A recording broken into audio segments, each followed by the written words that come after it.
Hello everyone, welcome to Allen junior wing. Last time हम कर रहे थे क्लास 10th का टॉपिक चैप्टर फर्स्ट ज्योग्राफी। तो आगे हम इसको परस्यू करेंगे। अगर आपने वीडियो नहीं देखी तो आप प्लेलिस्ट में, उसकी प्लेलिस्ट बनी है ज्योग्राफी क्लास 10th की, उसमें से आप आसानी से देख सकते हो। रिसोर्सेज एंड डेवलपमेंट चैप्टर का नेम है। ये कंप्लीट एनसीईआरटी बेस्ड है, पूरा का पूरा चैप्टर एनसीईआरटी से हम करा रहे हैं। एक एक लाइन आपको पढ़ाएंगे इसमें से। तो फर्स्ट हमारा पार्ट हो गया था, राइट नाउ पार्ट सेकंड है ये। सो हमने बात की थी गांधी जी के कोट्स के बारे में। गांधी जी ने कहा था कि there is a enough for everybody needs and not for anybody greed. देखो, हर कोई चीज जो रिसोर्सेज हैं वो आम इंसान की नीड को पूरी करने के लिए बनी है, बट उसकी ग्रीड, उसके लालच को पूरा नहीं कर सकती कोई भी जरूरत। इट मीन्स अगर वो किसी भी रिसोर्स को अपने फायदे के लिए इस्तेमाल करेगा, डेफिनेटली वो ज़्यादा कंज्यूम होगी अपने प्रॉफिट कमाने के लिए। वो आदमी, ऐसा व्यक्ति या कोई भी आदमी कर सकता है ऐसा, या फिर बड़े बड़े जो बिजनेसमैन, ऐसा चल रहा है पूरा का पूरा। He place the greedy and selfish individuals and exploitative nature of the modern technology as a root cause for resources। उन्होंने ये भी बात की थी कि अगर हम बात करें नॉर्मल चीज़ों के बारे में तो वो चीज़ काम करेंगी। इट मीन्स क्या, रिसोर्सेज का अगर हम कंजप्शन जो है उसका पर्टिकुलर मैनर्स में करें तो वो ठीक है, लेकिन अगर हम उसको ग्लोबल लेवल पे उसको एक्सप्लॉइट करेंगे, किसी चीज़ को बहुत ज़्यादा मात्रा में इस्तेमाल करेंगे, इट मीन्स क्या होगा, वो चीज़ जो है कंजर्व नहीं होगी और हम जो सस्टेनेबल हमारे जो डेवलपमेंट गोल्स हैं हम उनको भी अचीव नहीं कर पाएंगे। So he was against mass productions.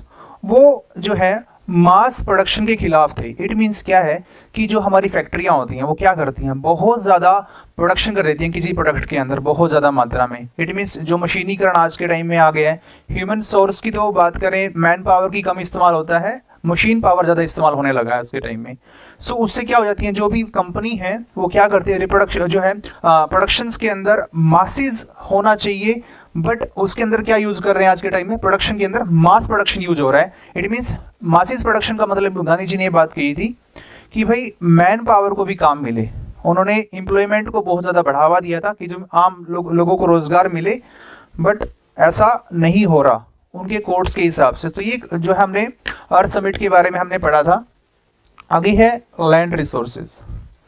So land resources की अगर हम बात करें, we live on the land, we perform our economic activities on the land, we use it in different ways। देखो, लैंड की बात करें तो लैंड हम किस लिए इस्तेमाल करते हैं, आम चीज़ों के लिए, सड़कें बनाने के लिए, घर बनाने के लिए, कोई भी चीज़ बनाने के लिए हम जो है लैंड का इस्तेमाल करते हैं। अब हमारे इंडिया की बात करें, जो हमारा ये चैप्टर है रिसोर्सेज एंड डेवलपमेंट की, किसके ऊपर बात कर रहा है पूरा का पूरा, कि इंडिया के अंदर लैंड एरिया कितना % है, कितना प्लेन है, कितना माउंटेन वाला एरिया, कितना प्लेट्यू है, राइट। सो इस जो आपको डायग्राम नजर आ रहा होगा,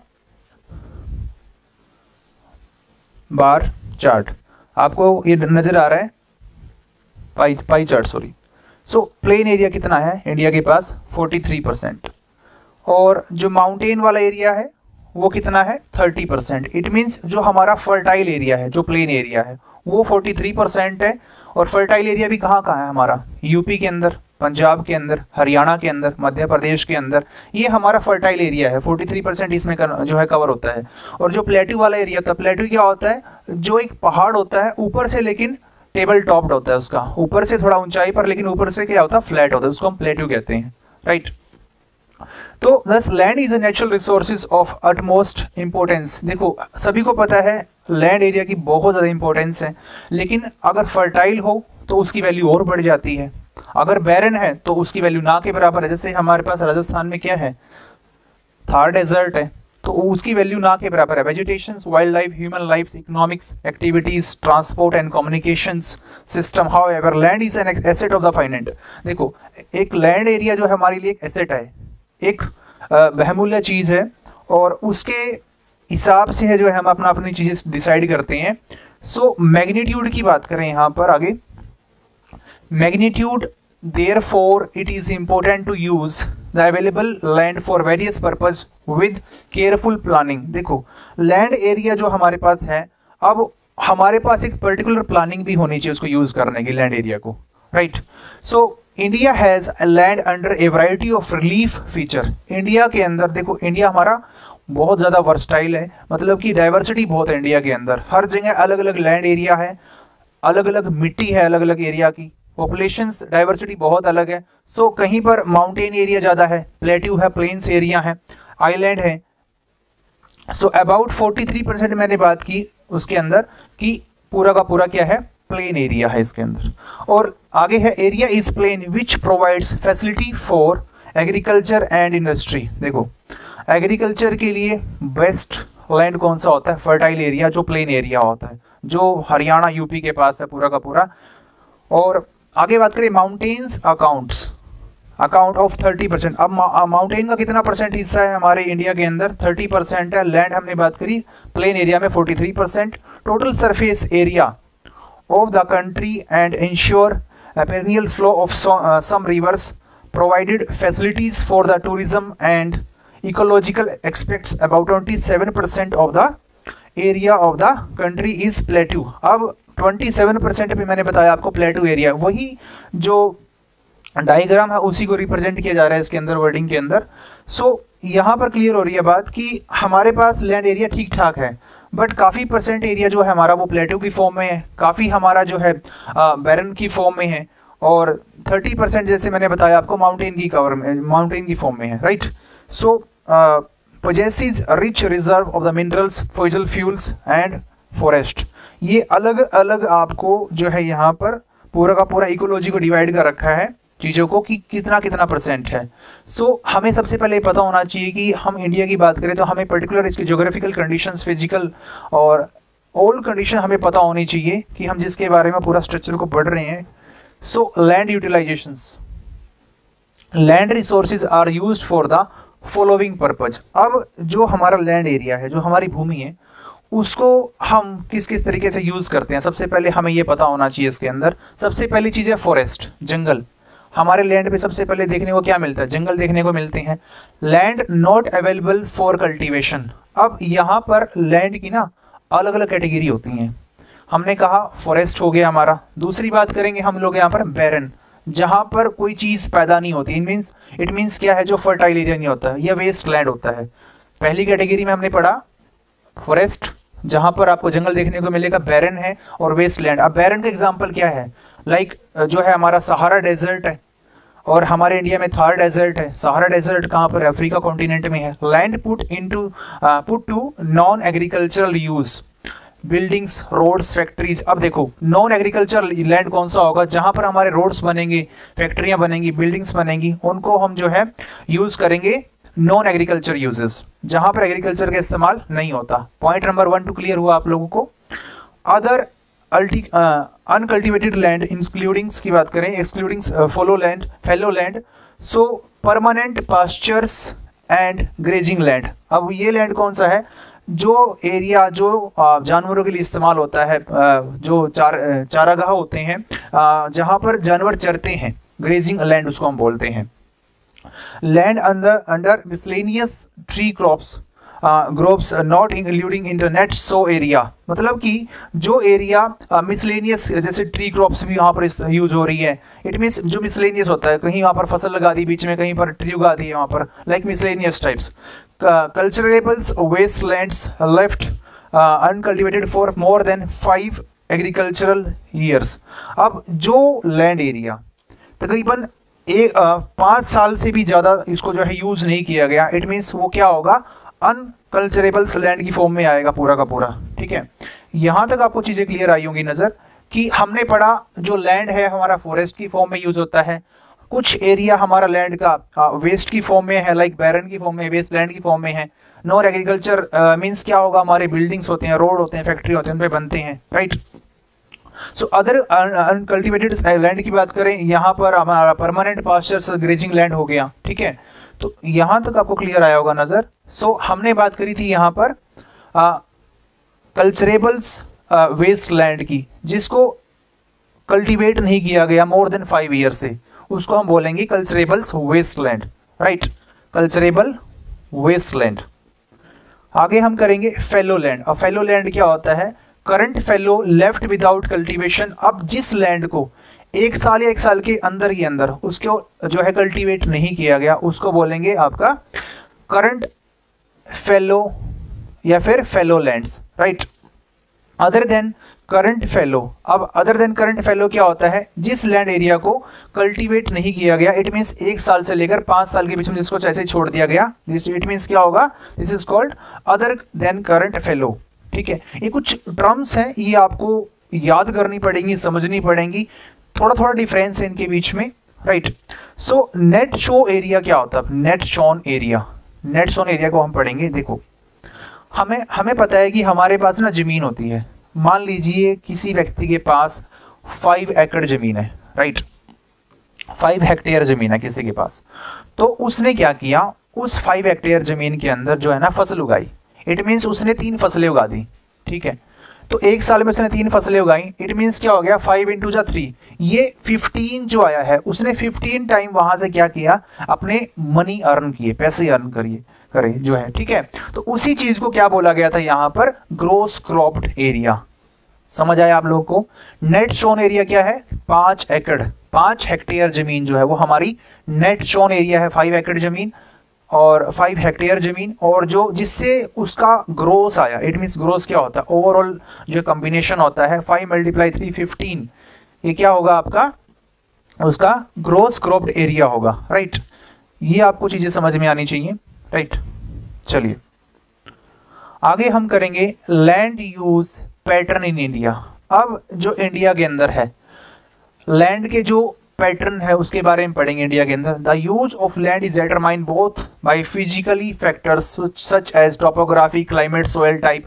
देखो हमारे इंडिया के अंदर ना जो लैंड एरिया है वो हर जगह का अलग अलग है, मैंने आपको बताया, राजस्थान का अलग है, हरियाणा का अलग है, उत्तर प्रदेश का अलग है, मध्य प्रदेश का अलग है, राइट। सो वहां की टोपोग्राफी भी अलग अलग है, मिट्टी कैसी है, क्लाइमेट कैसा है, सोइल टाइप कैसी है, well as human factor such as population density भी सभी की अलग अलग है। अगर बात करें सबसे ज्यादा पॉपुलेशन की स्टेट की हमारे इंडिया में, वो है उत्तर प्रदेश की, राइट। तो वहां पॉपुलेशन डेंसिटी का होने का सबसे बड़ा कोज पता क्या है, क्योंकि वहां पर फर्टाइल एरिया है। अब जहां फर्टाइल एरिया होगा वहां पर पॉपुलेशन डेंसिटी भी ऑफ कोर्स सीधी सी बात है कि बढ़ जाएगी। So technological capability and culture and tradition etcetera, सभी चीजें जो हैं, कुछ लोगों का ट्रेडिशन जुड़ा होता है अपनी जमीन से, फर्टाइल एरिया भी है, तो बहुत सारी चीजें जो है इस फैक्टर के अंदर रिस्पॉन्सिबल होती हैं। अब देखो इसके अंदर ना दिखा रखा है आपका इकोनॉमिकल एग्रीकल्चर, जो इसमें दिखा रखा है कि 1960-61 के अंदर क्या था उस टाइम। देखो यहाँ पर 46.26% जो है यहाँ पर नेट शोन एरिया था, ठीक है। और जो फिर उसके बाद का 2014-15 का इसमें डाटा दे दिया कि 45.5% ये हो गया, इट मीन्स थोड़ा सा घट गया ये, ठीक है, ये नेट शोन एरिया।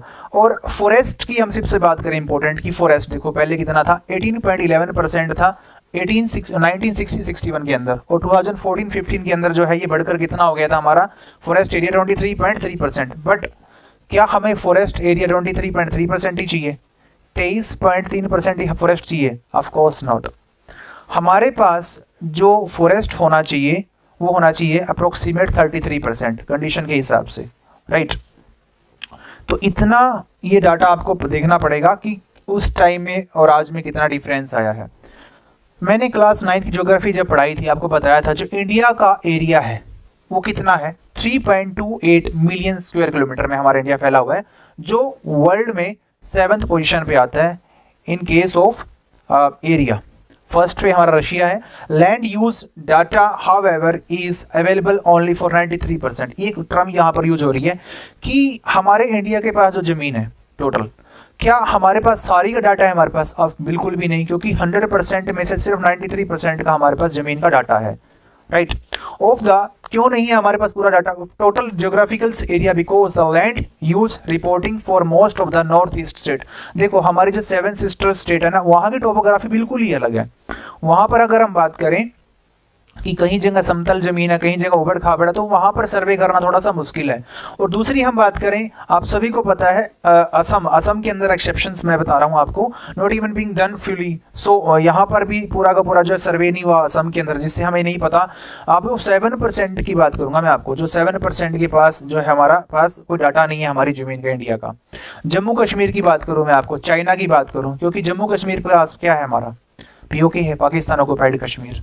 और दूसरा चाइना के पास क्या है हमारा, अक्साई चीन है, ठीक है। क्योंकि आप सभी को पता है जो हमारा इंडिया है लाइक इस टाइप से यहाँ पर बनाए अगर हम इंडिया को, तो ये वाला जो हिस्सा है, ये वाला, ठीक है, ये वाला जो हिस्सा है आपको नजर आ रहा होगा, ये वाला हिस्सा और ये वाला हिस्सा, यहाँ पर बात करें ये चाइना के पास है, this is right now belong to China, है हमारे इंडिया का हिस्सा। और ये जो पीओके है, पाकिस्तान ऑक्युपाइड कश्मीर, जिसके पास अभी किसके पास है, किस कंट्री के पास है, ये है पाकिस्तान के पास, right.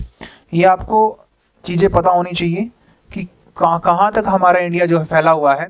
So Pakistan and China have also not been surveyed, तो वो एरिया अभी तक हमने जो है इसको सर्वे नहीं किया गया। दैट्स वाई 93% ही हमें हमारे पास जो है अभी रिकॉर्ड है सर्वे का। The land under permanent pastures has also decreased. देखो भाई, जो लैंड एरिया है ना हमारा, वो भी डिक्रीज हो गया है। इन सेंस डिक्रीज का मतलब क्या है कि हमने कहा कि डेवलपमेंट इंडिया में हो रही है, डिक्रीज हो गया। However able to feed our huge cattle populations on these pastures land, and what are the consequence of it? Most of the others than the current fallow lands are either of poor quality of the cost of the cultivation. So काफी सारी चीजें जो हमें harm कर रही हैं, जैसे कि जो कल्टिवेटेड लैंड है वो कम होते जा रहे हैं, थोड़े बहुत बड़े हैं बट इन सेंस उतना नहीं बढ़ पाए हैं, ठीक है। सो आगे हम बात करें, of such lands is very high. So इस केस में वो बहुत ज्यादा है। Hence these lands are cultivated once or twice in about 2 to 3 years, and these are included in the net shown area. Then the percentage of the NSA is India comes to about 54% of the total reporting area. So ये reporting area में कितना percent आया, सिर्फ 54%. The pattern of the net shown area varies greatly from one state to another. देखो मैंने बताया था net shown area क्या होता है कि कितनी जमीन पर कितने हेक्टेयर पर खेती की जा रही है, और ग्रोस एरिया क्या होता है जो उससे पूरी की पूरी इनकम सोर्स, मतलब कितनी बार उस पर फसल उगाई गई, ठीक है।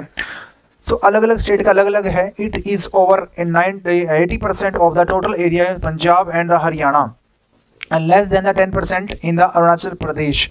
देखो भाई, आप सभी को पता है हरियाणा में 2 फसलें होती हैं, बेसिक फसलें तो 3 ही उगाई जाती हैं, जैसे खरीफ और अपनी रबी की फसलें वगैरह, जायद की फसलें होती हैं, ठीक है।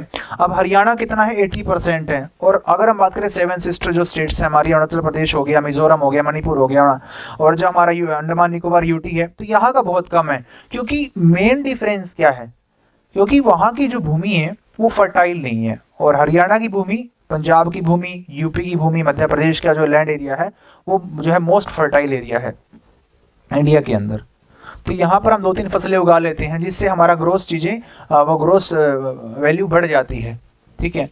सो आगे हम करेंगे यहाँ पर, forest area in the country is far lower than the desired. अब मैंने बताया था अभी आप लोगों को कि अभी डिजायर्ड कितना है, 33% फॉरेस्ट चाहिए इंडिया को अगर बैलेंस बनाना है बायोस्फीयर के अंदर, इकोलॉजी के अंदर, बट हमारे पास अप्रोक्सीमेटली 23% है। सो ज्योग्राफिकल एरिया की बात करें, as it was outlined in the national forest policy 1952 में बनाई गई, it was considered essential for maintenance of the ecological balance. Ecological balance के लिए मैंने बताया आपको 33% फॉरेस्ट एरिया होना चाहिए, बट इंडिया के पास इतना नहीं है। The livelihood of the millions of the peoples who live on the fringes of this forest depends upon it. So a part of the land is termed as wasteland. अब देखो, जो land किसी काम का नहीं उसको हम बोलेंगे वेस्टलैंड, जिसके ऊपर हम कोई फसल नहीं उगाते। लाइक अगर हम बात करें राजस्थान वाला एरिया है, या हम जो बात करें थार डेजर्ट हो गया, या फिर रण ऑफ कच्छ हो गया गुजरात के अंदर, सो ये एरिया हम वेस्टलैंड के अंदर काउंट कर लेंगे, ठीक है। And land put to either non-agriculture uses. So wasteland includes rocky, arid। अब यहाँ हमारे इंडिया के अंदर जो rocky mountain हो गई, जैसे arid desert हो गया, areas are land put to another non-agriculture uses includes settlements, roads, railways, industry etc. देखो अब वेस्ट लैंड की कंडीशन में वो भी आता है जहां पर हम लोग सड़कें बनाते हैं, रेलवे लाइन बिछाते हैं, ठीक है, बस स्टैंड बनाते हैं, या फिर जो है बहुत सारी बिल्डिंगें बनाते हैं, अलग अलग एक्टिविटीज करते हैं, तो वो भी लैंड एक प्रकार से हमारा बैरन की फॉर्म में चला जाएगा। Continuous use of land over long period of time without taking appropriate measures to conserve and manage it. देखो हर कोई बात करता है कि हमें जो है जंगल बढ़ाना है, ठीक है जंगल बढ़ाइए, लेकिन पॉपुलेशन भी तो बढ़ रही है इंडिया की। अगर पॉपुलेशन बढ़ेगी तो लैंड कंजप्शन ज़्यादा हो जाएगी ना, क्योंकि लोग फैलेंगे, उससे अलग अलग जगह घर बनाएंगे, जिससे अब घर तो लैंड के ऊपर ही बनेंगे और रिजल्टेड क्या होगा, लैंड डिग्रेडेशन हो जाएगा। मीन्स लैंड जो है की कमी पड़ जाएगी और लैंड की जो वैल्यू है, जो फर्टिलिटी है लैंड की, वो भी कम हो जाएगी, डिग्रेड हो जाएगी। सो टर्न है सीरियस और सोसाइटी एंड द इन्वायरमेंट। सो ये बहुत बड़ा जो है आज के टाइम में हमारा कंसर्न है कि हमें किस तरीके से इन चीज़ों को कंट्रोल करना है, ठीक है। So land degradation and conservation measures, देखिए कि लैंड की जो कंडीशंस है वो डे बाय डे कैसे हार्म हो रही है। So we have shared our land with the past generation and will have to do with the future generations too. देखो जो चीज़ें हम आज के टाइम में इस्तेमाल कर रहे हैं ना, हमारा प्राइम फोकस क्या है कि वो चीज़ें हमारी फ्यूचर जनरेशन भी उसको एज इट इज़ उसको जो है इंजॉय करें। इट मीन्स जो चीज़ें हम आज देख रहे हैं या जो चीज़ें हम यूज़ कर रहे हैं, हम उसको अपनी फ्यूचर जनरेशन के लिए भी कंजर्व करें या सेव करें, बट ऐसा नहीं हो रहा क्योंकि हम उसको बहुत ही ज़्यादा जो है केयरलेसनेस तरीके से उसको यूज़ कर रहे हैं। 95% of the our basic needs of food, shelter and the clothings are obtain from the land. देखो इसने बहुत बड़ी बात बोल दी कि जो हमारा फूड है, हमारा जो शेल्टर है, हमारे जो क्लोथिंग है, वो 95% जो उसका ना वो कहाँ से आता है, हमारे लैंड से तो आता है। अगर जब लैंड ही नहीं रहेगा तो हमारी नीड कैसे पूरी होगी, ये सबसे बड़ा कंसर्न है हमारा। सो ह्यूमन एक्टिविटीज की बात करें, have not only brought about degradation of the land but have also aggregated the pace of the natural forces to cause damage to land. Human being सिर्फ लैंड को खराब नहीं कर रहा, हमारे नेचर को भी हार्म कर रहा है, क्योंकि सभी को पता है बहुत सारी जो इंडस्ट्रियाँ जो है इस्टेब्लिश हो गई हैं, सो उनसे धुआं निकलता है जो हमारे पोल्यूशन को भी हार्म करता है, जो हमारे इन्वायरमेंट को भी हार्म करता है in the form of pollution. Some human activities such as deforestation. अब डिफॉरेस्टेशन आपने टर्म यूज सुनी होगी, क्लास 6 में आपने जो है ज्योग्राफी पढ़ी, 7th में पढ़ी, जंगलों को काटना। हम लोग जब भी कोई चीज़ बनाते हैं, अगर वहाँ पर जंगल है तो जंगलों को पहले साफ करना पड़ेगा, फिर कोई चीज़ बनती है वहाँ पर। ओवर ग्रेजिंग, चारे जो होते हैं पशुओं के लिए हम बड़े बड़े मैदान छोड़ देते हैं। ओवर ग्रेजिंग क्या होता है, जब सारा पशु जो है ना चारा चट कर जाए, ठीक है। ओवर ग्रेजिंग एक तरीका ये, जैसे आपके पास एक बड़ा लैंड एरिया है, आपने उसके ऊपर घास उगा दी, तो पहले आप इस एरिया पे जो है ना उन पशुओं को लाएं और एक जो एरिया है उसको ब्लॉक रखें, जिससे घास को उगने में यहाँ पर टाइम मिल सके, ठीक है। अगर हम सीधा यहाँ पर पशुओं की एंट्री मरवा देंगे तो फिर क्या हो जाएगा, ओवर ग्रेजिंग हो जाएगा, ना उधर चारा बचेगा ना उधर चारा बचेगा। तो एक टाइम में हम एक लैंड एरिया को ओपन कर दें, एक लैंड एरिया को ब्लॉक कर, जिससे कि वहां पर टाइम मिल सके ग्रास को उगने में, राइट। तो यहाँ पर हमने बात की कि डिफॉरेस्टेशन हो रहा है, ओवर ग्रेजिंग हो रही है। माइनिंग, माइनिंग एक वर्ड है जहाँ पर हम इस्तेमाल करते हैं खुदाई के लिए। जब हम कोई अपने मिनरल्स निकालते हैं धरती से तो उसको माइनिंग प्रोसेस होती है। क्वेरिंग हो गई, to have contributed significantly land degradation, ये सारी प्रोसेस। और अब यहाँ पर पॉइंट मिल गया, ओवर ग्रेजिंग, माइनिंग होगी हमारी, क्वेरिंग होगी, ये सब चीज़ें जो है, ये टर्म्स जो इस्तेमाल हो रही हैं इसके अंदर, ये हमारे लैंड को डे बाय डे क्या कर रही हैं, डिग्रेड कर रही हैं, राइट। आगे हम पढ़ेंगे, सो माइनिंग साइट्स आर एबंडेंट। देखो अब हमारे इंडिया के अंदर ठीक है माइनिंग हो रही है, छत्तीसगढ़ वाला एरिया, झारखंड वाला एरिया हो गया, माइनिंग वहां पर हो रही है। लेकिन माइनिंग से क्या होता है, बड़े बड़े खड्डे खोदे जाते हैं। Mining sites are abandoned after executions works is completed, living deep scars and the traces of the overburdening. देखो इससे क्या होता है कि माइनिंग में क्या होता है कि बड़े बड़े गड्ढे खोद दिए जाते हैं और फिर जो है कंपनियां उनको भरती नहीं है, या फिर कंपनियां उनको ऐसे छोड़ के चली जाती है, जिससे क्या होगा कि कोई भी चीज इन स्टेट्स लाइक झारखंड वाला हो गया, छत्तीसगढ़ वाला एरिया, मध्य प्रदेश वाला एरिया हो गया, उड़ीसा हो गया, deforestation due to the mining have caused severe land degradations in states like Gujarat हो गया, राजस्थान हो गया, मध्य प्रदेश हो गया, महाराष्ट्र हो गया. Overgrazing is one of the main reason for the land degradation. Overgrazing, चारे खत्म हो चुके हैं पशुओं के. दूसरा, कंपनियों ने अपनी जो है खुदाई की और उसको छोड़ के चले गए, इसको फिल नहीं किया. जब फिल ही नहीं करोगे तो वहां पर जो बारिश होगी उसको एक फर्टाइल एरिया चाहिए, आई मीन एक लैंड एरिया चाहिए प्रॉपरली, जिससे पानी सीप हो सके. पानी सीप ही नहीं होगा अंदर तो फिर वहां पर एक फर्टाइल फॉर्म कैसे बनेगी. In the states of Punjab हो गया, हरियाणा, वेस्टर्न उत्तर प्रदेश हो गया, over irrigation is the responsible for the land degradation. अब यहाँ पर हमारे हरियाणा, पंजाब, उत्तर प्रदेश में उल्टा ही सिस्टम है कि यहाँ पर पानी की कोई समस्या ही नहीं है. हम पानी को खींचे जा रहे हैं ट्यूबवेल से लगातार कंटिन्यू, जिससे क्या होगा, पानी का जो लेवल है, पानी का जो टेबल है वो कम हो जाएगा और सैलिनिटी बढ़ जाएगी जमीन के अंदर, नमक की मात्रा बढ़ जाएगी. Logging leadings to increase in salinity and alkalinity in the soils. The minerals processing like grinding of the limestones for cement industries and calcite and soapstones for ceramics industries generate huge quantity dust in the atmosphere. देखो भाई, आप सभी को पता है जो फैक्ट्रियां लगती हैं सीमेंट की, तो वहां पर जब सीमेंट बनती है ना तो उसके अंदर बहुत सारे केमिकल्स हवा में उड़ते हैं. बहुत सारे जो चीज़ें हैं जो हमारे इन्वायरमेंट को हार्म करती हैं, हवा में मिलकर वो उस एरिया में गिर जाती है जो फर्टाइल एरिया होता है, जिससे फिर वहाँ पर भी ये डिग्रेडेशन का इशू बढ़ जाता है.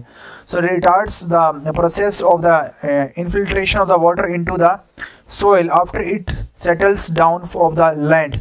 सो इस चीज़ को ना, प्रॉब्लम को कैच कर पाना या फिर इस चीज़ को कम कर पाना बहुत मुश्किल हो रहा है आज के टाइम में. In recent years industries influence as a waste have become of the major source of the land and waters pollution in the many parts of the country. ये कंडीशन, ये जो चीजें है ना, ये पूरी कंट्री के अंदर फैल गई अब. ठीक है, ये अब हरियाणा, पंजाब और यूपी की बात नहीं रही.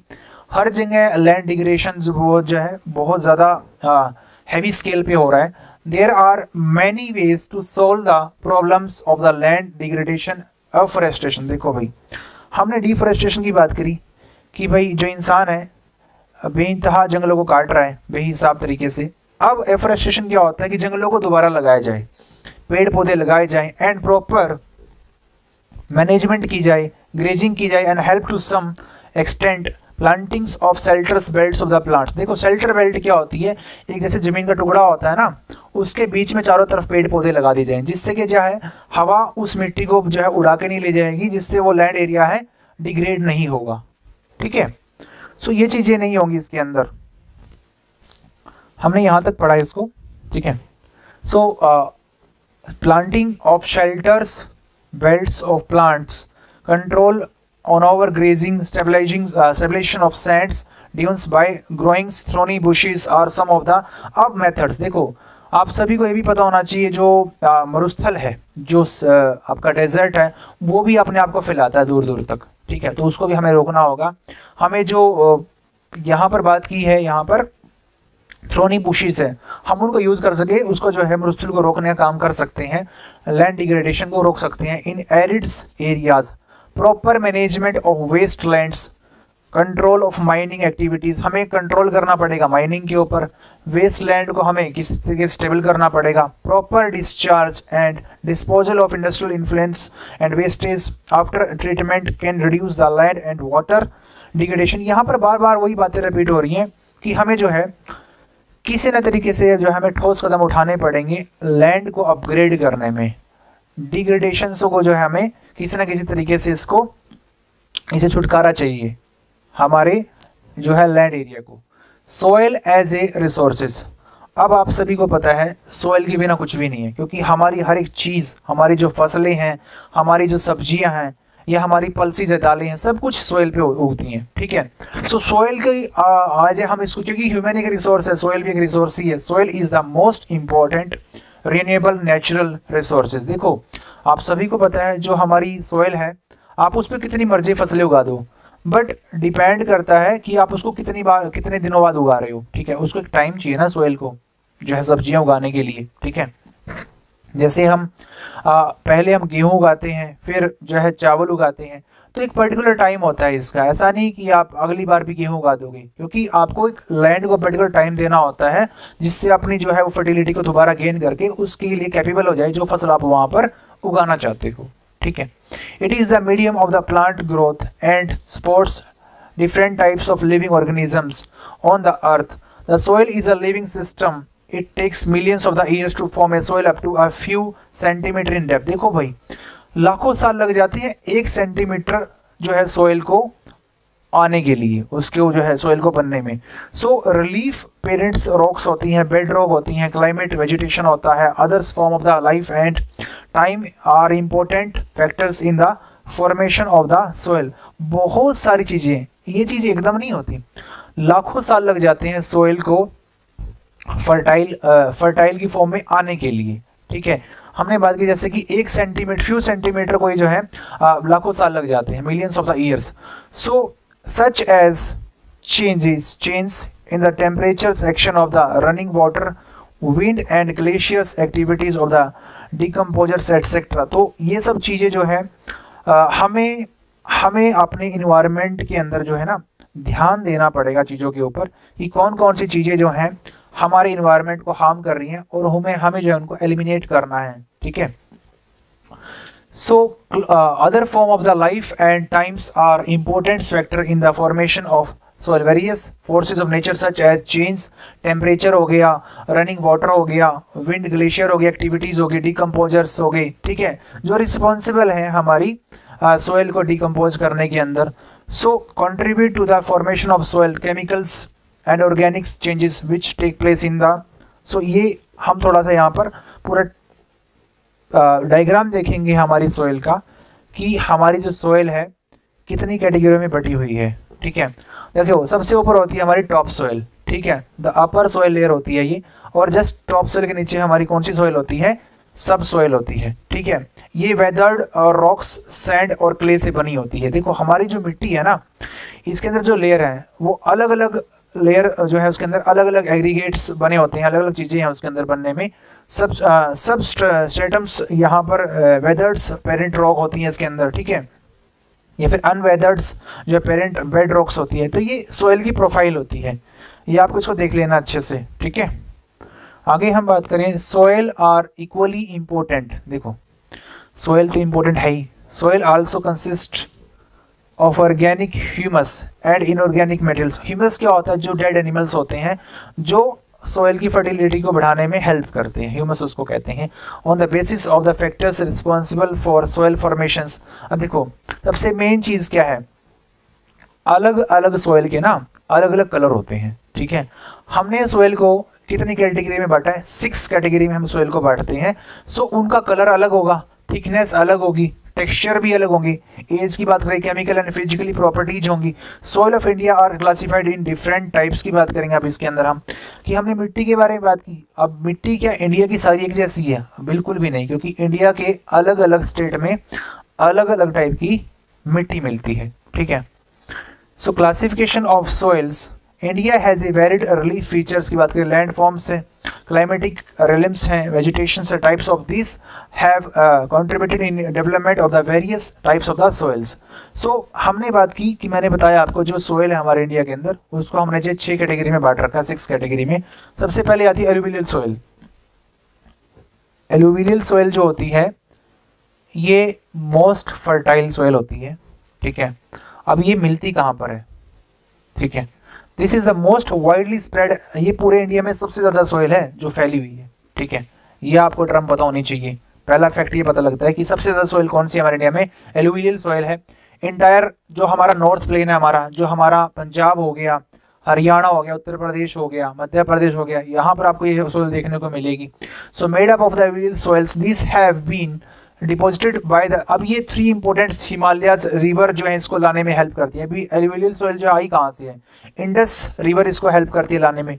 गंगा होगी हमारी, ठीक है, ब्रह्मपुत्रा रिवर होगी, ये इस मिट्टी को लाने में सहायक है हमारे फ्लैट एरिया में लाने के लिए, प्लेन एरिया में लाने के लिए। ठीक है, so also extend in Rajasthan and Gujarat through narrow corridor. थोड़ी बहुत राजस्थान को गुजरात के अंदर है, एल्यूवियल सॉइल जो है आपको ईस्टर्न जो कोस्ट एरिया वहां पर भी देखने को मिलेगी, डेल्टास के अंदर। सो महानदी, गोदावरी, कृष्णा और कावेरी रिवर्स इनको जो है मिट्टी को बहकर लाने में जो है हेल्पफुल होती हैं, तभी ये मिट्टी यहाँ पर डिपॉजिट हुई है इस एरिया के अंदर। ठीक है, ये कलर होता है एल्यूवियल सॉइल का।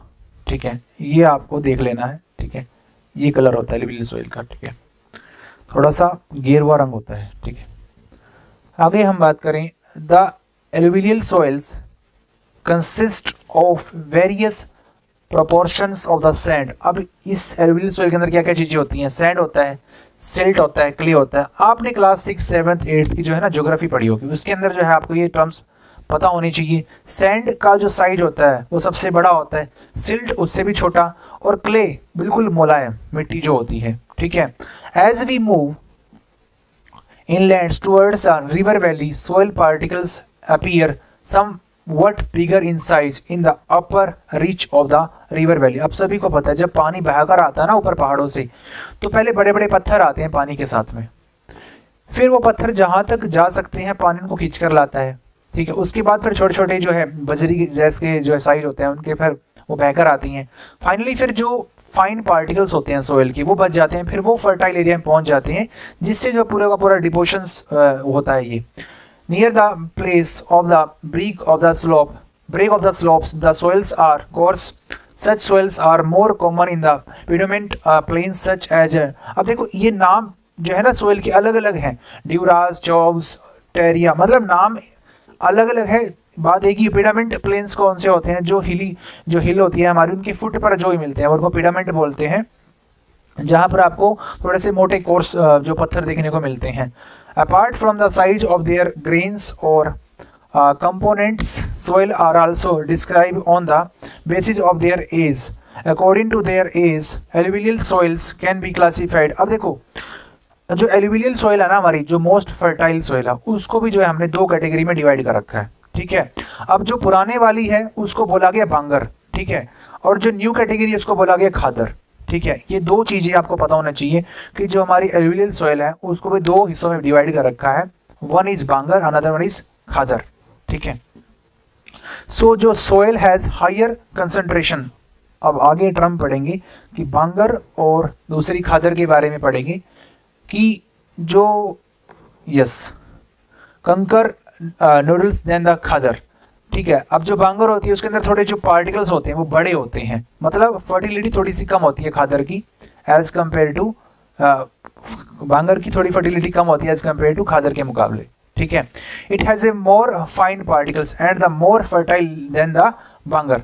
अब यहाँ किसकी बात हो रही है? खादर की बात हो रही है। Khadar is more fertile soil than bangar. ठीक है, एल्यूवियल सोइल क्या होती है? As a whole are very fertiles, so mostly these soils contains adequate proportions of potash। अब इसके अंदर कौन कौन से आपको एलिमेंट देखने को मिलेंगे? पोटास हो गया, फॉस्फोरिक हो गया, एसिड हो गया। देखो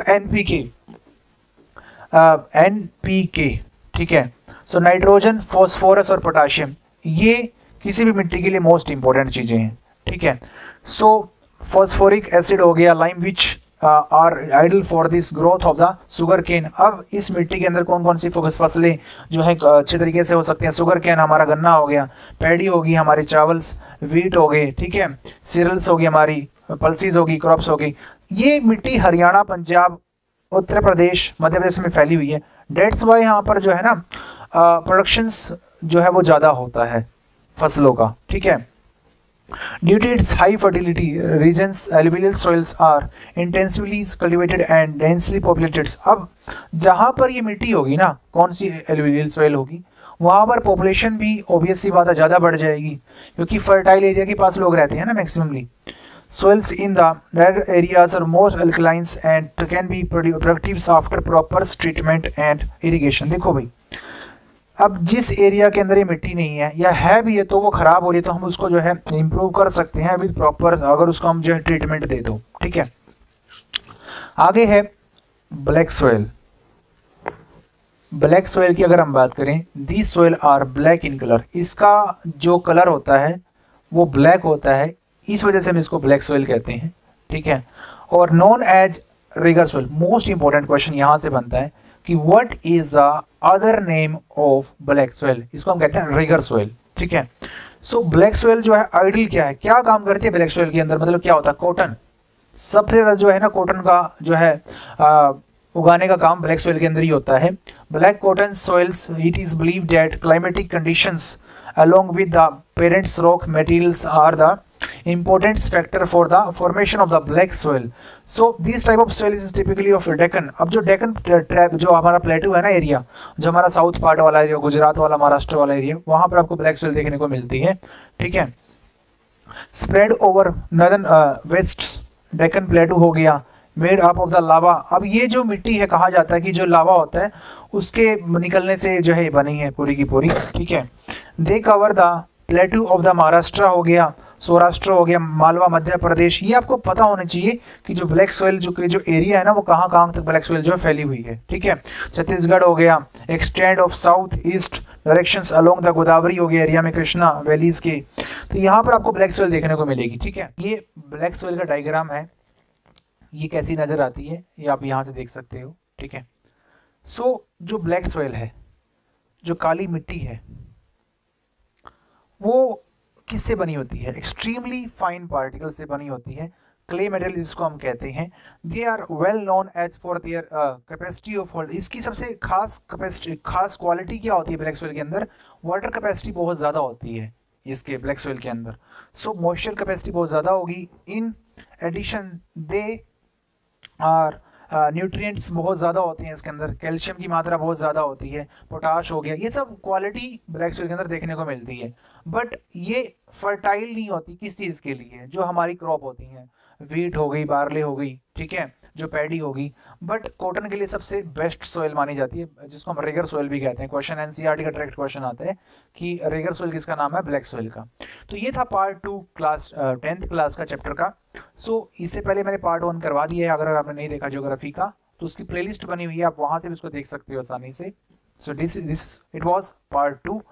और अगर आपको ये वीडियो अच्छी लगी हो या हमारी जो भी वीडियो आपको अच्छी लगती है, प्लीज़ हमें कमेंट सेक्शन में ज़रूर बताएं, और इस वीडियो को लाइक करें और चैनल को सब्सक्राइब करें और ज़्यादा से ज़्यादा शेयर करें। Thank you so much.